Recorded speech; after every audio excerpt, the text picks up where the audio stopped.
আল্লাহ এবং আল্লাহ রাসূল সাল্লাল্লাহু আলাইহি সাল্লামের উপর পড়াশোনা করা, সিরাত চর্চা করা, সিরাতের উপর কথা বলা এক ধরনের অবশ্যই নিষেধাজ্ঞা ছিল।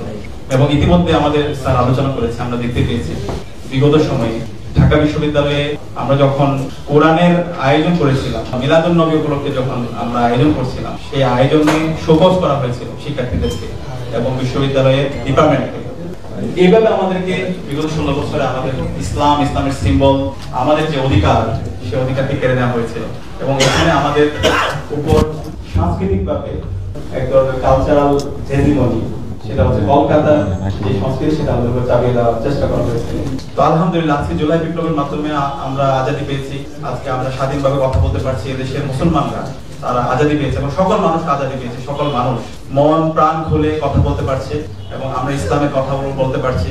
আজকে আমরা শহীদদের শ্রদ্ধার সাথে স্মরণ করছি। আল্লাহ পাক সকল শহীদদের জান্নাতুল ফেরদৌসে মেহমান হিসেবে কবুল করুক। আল্লাহুম্মা আমিন।